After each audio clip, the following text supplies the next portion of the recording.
सुप्रभात सभी बच्चों को। आज एक बार फिर स्वागत है हिंदी पाठशाला की इस कक्षा में। तो हिंदी पाठशाला की इस कक्षा में हम पढ़ने जा रहे हैं कक्षा 9वीं के पाठ 8 यानी कि चैप्टर नंबर 8। इस पाठ का शीर्षक है गुलमर्ग की खिड़की से एक रात। तो पिछले वीडियो के लेक्चर में हमने इस पाठ का भाग 1 पढ़ा था और उस पाठ के भाग 1 में लेखक मोहन राकेश ने वहां के प्राकृतिक परिदृश्य से हमें रूबरू कराया। वहां के वातावरण से हम परिचित हुए, वहां के वातावरण की कल्पना हमने की। और अब वीडियो के दूसरे लेक्चर में हम पढ़ने जा रहे हैं मोहन राकेश के द्वारा लिखे गए पाठ 8 यानी पाठ 8 के गुलमर्ग की खिड़की से एक रात का भाग 2। तो इस भाग 2 में हम पढ़ने जा रहे हैं कि लेखक मोहन राकेश एक होटल के किसी रूम में रुके हुए हैं। खिड़की से जो उन्हें गुलमर्ग की एक रात दिखाई देती है उसका चित्रण लेखक मोहन राकेश ने किया है। तो चलिए लेखक मोहन राकेश होटल की खिड़की से गुलमर्ग की उस रात का वर्णन किस प्रकार करते हैं वो हम इस पाठ में इस भाग में पढ़ने जा रहे हैं। तो चलिए मोहन राकेश से इस पाठ को मैं शुरू करता हूं कि गुलमर्ग की वह रात मुझे कभी नहीं भूलेगी। मोहन राकेश इतने लंबे समय तक गुलमर्ग में रहे, वहां बहुत आनंद प्राप्त किया उन्होंने, लेकिन एक रात ऐसी है जो भुलाई नहीं जा सकती। आखिर उस रात क्या हुआ था वो हम आगे पढ़ेंगे। लेखक मोहन राकेश उस रात को क्यों नहीं भुला सकते? कुछ न कुछ तो अजीब, कुछ न कुछ तो विचित्र उस रात अवश्य हुआ। तो क्या हुआ था वो देखते हैं। मैं होटल की खिड़की पर खड़ा था। दूर, बहुत दूर सामने से एक बरसती घटा मेरी तरफ बढ़ती चली जा रही थी। यानी कि बारिश का मौसम, बहुत तेज बारिश का समय था। तेज बारिश की, बहुत ही तेज बारिश की वो रात। धीरे धीरे वो घटाएं, काली घनी घटाएं मोहन राकेश की तरफ बढ़ती चली जा रही। मैं प्रतीक्षा कर रहा था, मैं इंतजार कर रहा था कि कब वह मुझ तक पहुंचे, कब वह काली घटा मुझ तक पहुंचे, कब वह काली घटा मुझ पर बरसे और मुझे अपने में लपेट ले। और वह काली घटा, वह तेज बारिश मुझ पर बरसे और मुझे अपने आगोश में ले ले, मुझे अपने में लपेट ले। तेज काली घटा, तेज बादल, तेज पानी की बूंदें वो मुझ पर गिर पड़े और मुझे अपनी आगोश में ले ले, मुझे अपने में लपेट ले। बरसती घटा में घिर जाने का बड़ा सुख मैंने बहुत कम जाना था। बरसती घटा में घिर जाने का जो सुख होता है वह सुख लेखक को बहुत कम प्राप्त हुआ। बरसात होती है, तेज बारिश में भीगने का आनंद ही कुछ और होता है। तेज बारिश में भीगने का जो आनंद होता है उसकी अनुभूति लेखक को बहुत कम हुई है। तो आज वह अवसर लेखक को प्राप्त हुआ है। तेज घटा गिर आई है, बहुत तेज आंधी आई है, तूफान आया है और साथ में बहुत तेज बड़ी बड़ी बूंदों के साथ बारिश भी आई है।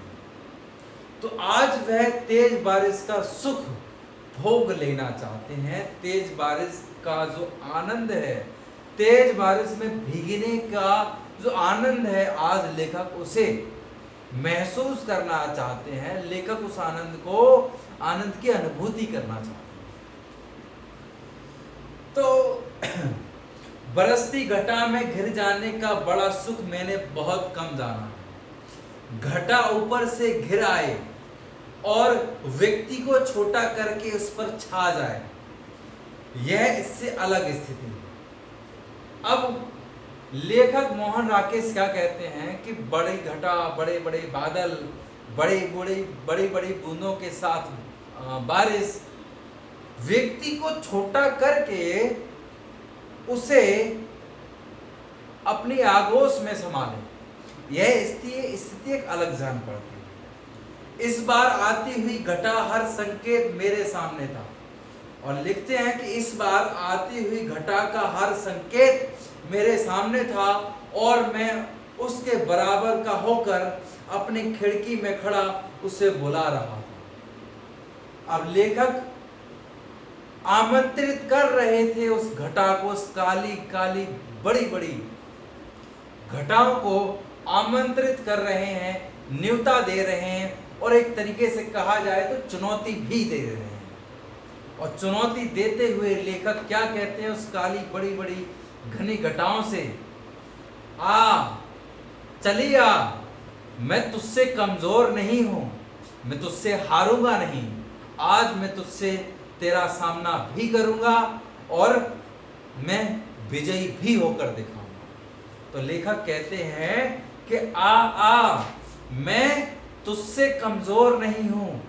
तेज हवा थी, बहुत तेज हवाएं, तूफान आता है तो तेज हवा तो होती ही है, तेज हवा के साथ साथ बड़ी बड़ी बूंदों की बारिश भी होती है, ठीक है। तो लेखक मोहन राकेश ने तूफान को चुनौती देते हुए कहा कि आजा, मैं तुझसे मुकाबला करने के लिए तैयार हूं, मैं कमजोर नहीं हूं तुझसे। और तेज हवा थी मगर घटा तेजी से नहीं बढ़ रही थी। घटा कैसी थी? तेज हवा तो थी, लेकिन जो काले काले जो बादल थे, काले काले बड़े बड़े जो बादल थे, वो धीरे धीरे बढ़ रहे थे, वो हवा की रफ्तार से नहीं बढ़ रहे थे। जिस रफ्तार से तेज हवा बढ़ रही थी, उस रफ्तार से वो काले काले बादल नहीं बढ़ रहे थे, काली काली वो घटाएं नहीं बढ़ रही थी। हालांकि तूफान बहुत उठा हुआ था, तूफान तेज था, बहुत तेज तूफान था, लेकिन तेज तूफान के साथ साथ तेज हवाएं भी थी।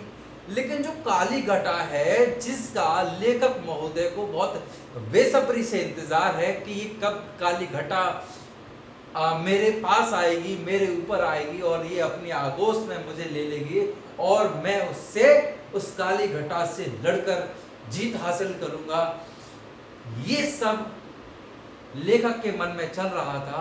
और इसी के चलते वो काली घटा भी बहुत धीरे धीरे बढ़ रही थी। बार बार जोर की गरज होती थी। गरजना यानी कि जब घने घने बादलों से जब लाइटनिंग होती है, तो लाइटनिंग से आवाज भी उत्पन्न होती है, तो उसी आवाज को गरजना कहा जाता है, गर्जन भी कहते हैं, ठीक है। तो बार बार जोर की गरज भी होती थी, जिससे धरती और आकाश की सराय कांप उठती थी।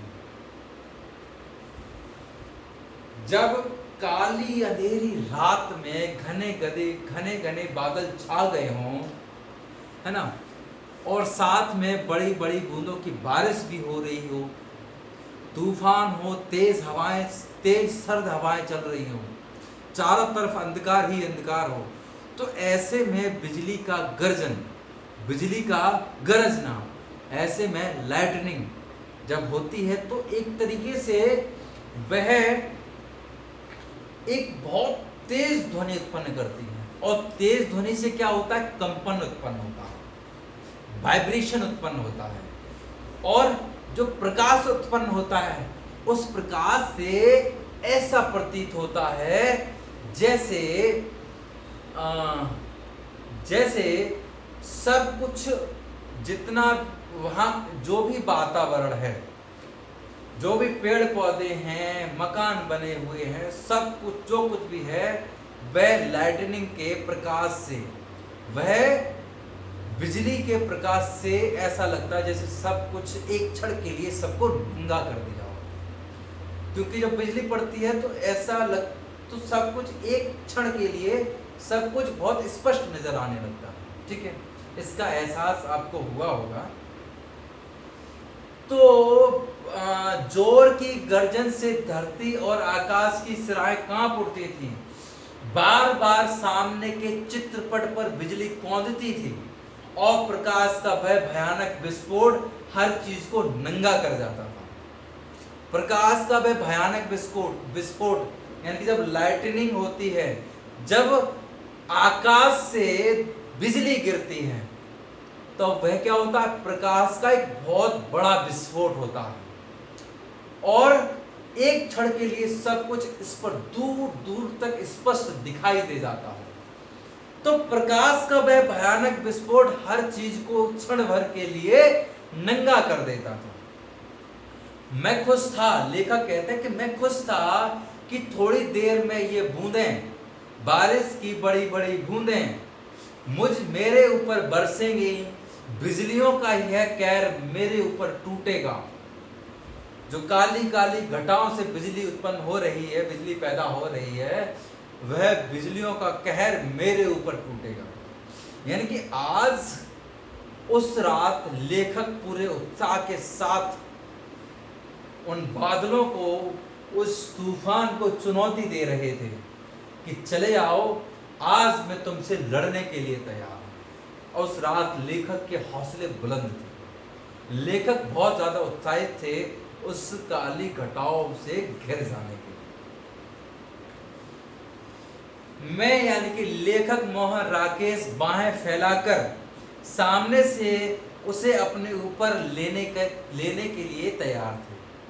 लेखक जो कि खिड़की से खड़े हुए हैं, अपने होटल की खिड़की पर खड़े हुए हैं, सामने का खिड़की से पर खड़े होकर सामने का जो जंगल का जो दृश्य देख रहे हैं, उस दृश्य में घने घने काले बड़े बड़े बादल हैं। उन बादलों से बिजली कड़क रही है, लाइटनिंग हो रही है और तूफान, बहुत बड़ा तूफान उनकी तरफ चला आ रहा है। तो लेखक मोहन राकेश अपनी खिड़की पर खड़े होकर हाथ फैलाए हुए खड़े हैं और कह रहे हैं कि चले आओ, चले आओ, मैं तैयार हूं तुमसे लड़ने के लिए। मैं उनको न्योता, यानी कि लेखक उनको न्योता दे रहे हैं और कह रहे हैं कि मैं तैयार हूं, तुम बस चले आओ। मगर अचानक से हवा रुक जाती है, बढ़ता हुआ तूफान जहां के तहां ठिठक जाता है और जो तूफान इतनी तेज से चला आ रहा था, वह अचानक से रुक जाता है, थम जाता है और दूर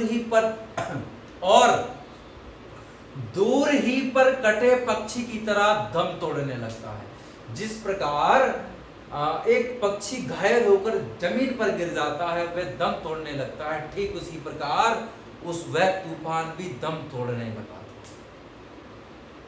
वह तूफान भी दम तोड़ने लगा था, क्योंकि तूफान धीमा हो चुका था, तो वह दम तोड़ने के समान ही था।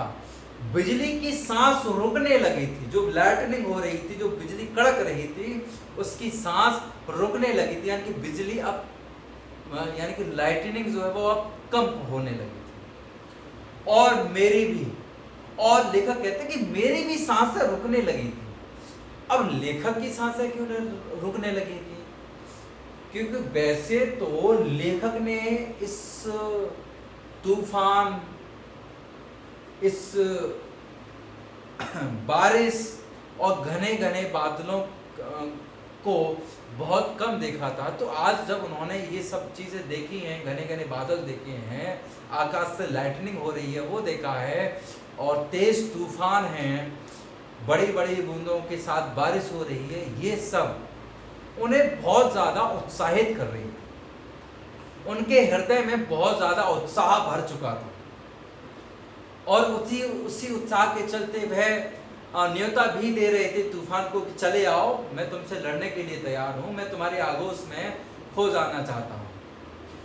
तो जब उन्हें अपना ये सपना टूटता हुआ लगा, जैसे ही तूफान थमा वैसे ही लेखक का सपना भी ठिठकने लगा, लेखक का सपना भी चूर होते हुए प्रतीत होने लगा। लेखक की भी सांसें थमने लगी कि अब जो मैंने सपने, जो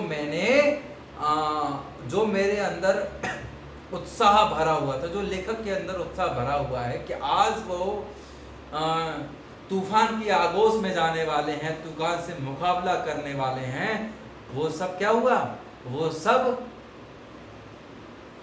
पूर्ण न होता हुआ प्रतीत हो रहा है, क्योंकि तूफान थम चुका था।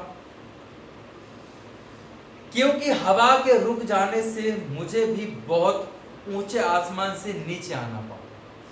अब हवा रुक जाती है, तूफान रुक जाता है, तो तूफान के रुक जाने से, हवा के रुक जाने से क्या हुआ, जो लेखक मोहन राकेश एक उम्मीद बांध चुके थे, उम्मीद के 7वें आसमान पर चढ़ चुके थे। वो उम्मीद कौन सी थी? वो उम्मीद थी कि आज बहुत समय के पश्चात शायद हो सकता है उनके जीवन में ये पहली वो रात हो जिस रात एक काली घटा घेर आई हो, बहुत तेज तूफान हो, बहुत बड़ी बड़ी बूंदों की बारिश हो रही हो, आसमान में लाइटनिंग यानी कि बिजली का गर्जन हो। तो ऐसा दृश्य उनके जीवन में पहली बार आया था और उससे मुकाबला करने का साहस, सामर्थ्य और हौसला लेखक महोदय ने जुटा लिया था। अब वो 7वें आसमान पर थे। अब लेखक 7वें आसमान पर चढ़ चुके थे कि वो मान चुके थे कि आज मैं इनका सामना करने वाला हूं। आज तूफान का सामना वो करने वाले ही थे कि तूफान रुक जाता है, हवा रुक जाती है, तो जो वो कल्पना जो बांध चुके थे, जो वो कल्पनाएं कर चुके थे, तेज बारिश मेरे ऊपर गिरेगी, वह अपने आगोश में ले लेगा, काली घटाएं अपने आगोश में मुझे ले लेंगी, तो ये जो इस कल्पना के 7वें आसमान पर वो चढ़ चुके थे। तो तूफान के थम जाने से, हवा के थम जाने से क्या हुआ, 7वें आसमान पे वो नीचे जमीन पर आकर पटक दिया। किसने पटक दिया? तेज तूफान ने अपने रुक जाने से लेखक महोदय को उस 7वें आसमान से कहां पटक दिया? उस 7वें आसमान से जमीन पर लाकर पटक दिया। ऊंचे आसमान से उन्हें कहां आना पड़ा? नीचे आना पड़ा। तूफान का जोम उतर गया, तूफान का जो उत्साह था, जिस तेजी से तूफान आया था, जिस जोश के साथ तूफान आया था, अब उसका जोश ठंडा हो चुका था, यानी कि तूफान अब निम्न स्तर का हो गया था। और उसके साथ ही मेरा भी जोश उतर चुका था। जो जोश उनके अंदर भरा था कि आज मैं तूफान का मुकाबला करने वाला हूं, आज काली घटाओं का से मेरा सामना होने वाला है, तेज हवाओं को मैं युद्ध के लिए चुनौती देने वाला हूं, तो ये सब जोश भी उनका ठंडा हो चुका था। लेखक महोदय का भी और तूफान का भी जोश ठंडा हो चुका था। मैं उसके बराबर का कभी नहीं हो सका, मैं उसके बराबर का कभी नहीं हो सका, यानी कि तूफान तो तेज था, तो शायद लेखक महोदय तूफान से लड़ते, तूफान का सामना करते, तो एक बार के लिए उन्हें एहसास होता कि नहीं, आज मैं तूफान से लड़ा, तो वहां बराबरी का मुकाबला हो सकता था। लेकिन जब मुकाबला हुआ ही नहीं तो बराबरी की बात ही नहीं होती है। तो इसीलिए लेखक ने कहा है मैं उसके बराबर का कभी नहीं हो सका, मौका ही नहीं आया।